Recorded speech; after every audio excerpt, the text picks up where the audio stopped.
കാശ് കൊണ്ട് സമാധാനം കിട്ടും റിയാസെ? ഇപ്പോൾ ഇതൊരു വലിയ ഡിബേറ്റ്ഫുൾ ടോപ്പിക്കാണ്. Can money buy peace, can money buy happiness? ഞാൻ പറയും yes, money can buy peace, money can buy happiness. പൈസ കൊടുത്താൽ സമാധാനവും സന്തോഷവും ഒക്കെ കിട്ടും. പക്ഷെ ആർക്ക് കൊടുക്കുന്നു, എങ്ങനെ കൊടുക്കുന്നു എന്നതിനെ അടിസ്ഥാനമാക്കിയായിരിക്കും സമാധാനവും സന്തോഷവും കിട്ടുന്നത്. KFC പോയി കഴിച്ചും നിങ്ങൾക്ക് സന്തോഷിക്കാം. യെസ്. 1000 രൂപ കൊടുത്ത് ഒരു മനുഷ്യൻ്റെ ജീവൻ നിലനിർത്തിയും സന്തോഷിക്കാം.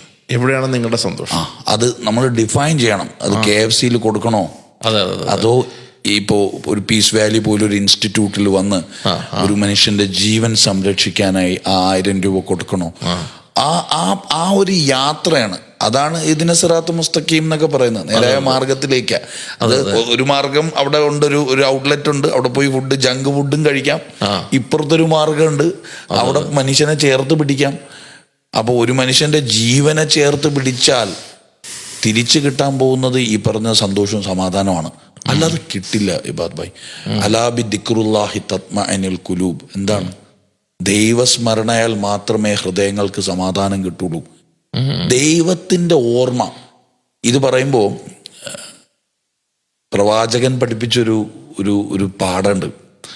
അവസാന നാളിൽ മനുഷ്യരെല്ലാവരും ഇങ്ങനെ കൂട്ടം കൂട്ടമായി സൃഷ്ടാവിനെ കാണാനായി ഇങ്ങനെ നിൽക്കുന്ന സമയത്ത് ചില മനുഷ്യരോട് ദൈവം ചോദിക്കത്രേ, ഞാൻ വയ്യാതായി കിടന്നപ്പോൾ, ഞാൻ പ്രയാസപ്പെട്ട് കിടന്നപ്പോൾ നീ എൻ്റെ അടുത്ത് വന്നില്ലല്ലോ എന്ന് പരാതി പറയും. അപ്പോൾ ഈ മനുഷ്യൻ തിരിച്ചു ചോദിക്കത്രേ, പടച്ചവന് വയ്യാതാകുകയോ? പടച്ചവൻ വയ്യാതായി കിടന്നെന്നോ? എനിക്കറിയില്ല പടച്ചവനെ എന്ന് പറയുമ്പോൾ ഈ ദൈവം പടച്ചവൻ തിരിച്ചു ചോദിക്കും, ഇന്ന ആള് ഇന്ന സ്ഥലത്ത് കിടന്നപ്പോ നീ പോയില്ല, നീ വന്നില്ലല്ലോ, ഞാൻ അതിൻ്റെ അടുത്തുണ്ടായിരുന്നു. ഇന്ന മനുഷ്യൻ ഇന്ന ആള് ഇന്ന സ്ഥലത്ത് വയ്യാതെ കിടന്നപ്പോൾ ഞാൻ ആ മനുഷ്യന്റെ അടുത്തുണ്ടായിരുന്നു, നീ വന്നില്ല. രോഗിയായി കിടക്കുന്നവരുടെ കൂടെ, അശരണരുടെ കൂടെ, അനാഥരുടെ കൂടെ, വിധവകളുടെ കൂടെ, പട്ടിണി കിടക്കുന്നവരുടെ കൂടെ, ആട്ടി ഓടിക്കുന്നവരുടെ കൂടെ, ഒന്നുമില്ലാതെ തെരുവിൽ അലഞ്ഞു നടക്കുന്നവരുടെ കൂടെയൊക്കെ ദൈവമുണ്ട്. അപ്പോ നമ്മളിങ്ങനെ നിരന്തരം നമ്മൾ അന്വേഷിച്ചുകൊണ്ടിരിക്കുക ഇത് എവിടെയാണെന്ന്.